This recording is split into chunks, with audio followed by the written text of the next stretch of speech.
Now the 10 is designed for jointing and splicing.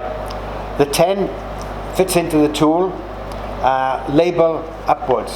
Always label up. It does tell you on the side, you'll see it there. Both come out together. When you first initially open a new tube, you must waste the first bit that comes out. As you can see there now, that's the center bit and the brown is the outside. So, and then literally mix until you get one even colour. So we're looking for one colour now.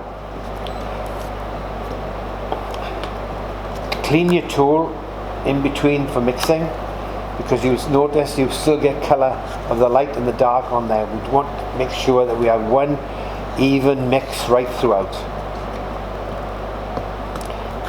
So if we were using this as a joint, what we do is just literally to show you the strength of it, just put some on there. Now, unlike our competitors, we don't need a great deal of product. All we need to do is literally put it on, squeeze it down until we have about 1.5 mil of material. Leave that, and that will cure, and it cures so hard that you cannot break it, even with just that amount of material on there. Make sure once you've used it that you clean up after yourselves. Now, as I said, you can use this for splicing or for jointing.